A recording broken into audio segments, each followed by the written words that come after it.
గూగుల్ని అడిగిన దొరకని ఒక సామ్రాజ్యపు అంతం. వికీపీడియా కూడా దాచేసిన ఒక నీటి అడుగున దాగి ఉన్న చరిత్ర. నీటిలో మునిగిపోయిన ఒక సామ్రాజ్యపు కథ. అదే కొల్లాపూర్ మహారాజుల అసలైన రాజధాని జటప్రోల్ సంస్థానం. శ్రీశైలం ప్రాజెక్టు వరద నీటి పోటుకు వందల ఎకరాలు, కోటలు, రాజులు, అంతఃపురాలు సర్వస్వం కృష్ణానది నీటి అడుగున సమాధి అయిపోయాయి. రామాయణ కాలంలో రావణాసుడు సీతాదేవిని అపహరించుకొని పోతున్నప్పుడు పక్షిరాజు జటాయువు రావణుడిని ఎదురించి ఇక్కడే పోరాడి కింద పడిపోయాడని స్థలపురాణం చెబుతుంది. స్థలపురాణం ప్రకారం ఇక్కడ శివలింగాన్ని అగస్త్య మహాముని స్వయంగా ప్రతిష్ఠించాడని, అందుకే దీనికి అగస్తేశ్వర స్వామి ఆలయం అని పేరు వచ్చిందని చెప్తారు.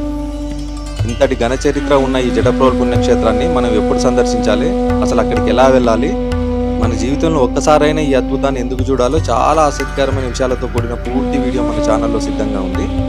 దయచేసి కింద ఉన్న లింక్ని క్లిక్ చేసి పూర్తి వీడియో చూడండి. అలాగే మన మరో మార్క్ ఛానల్ని లైక్ చేసి సబ్స్క్రైబ్ చేసుకోండి.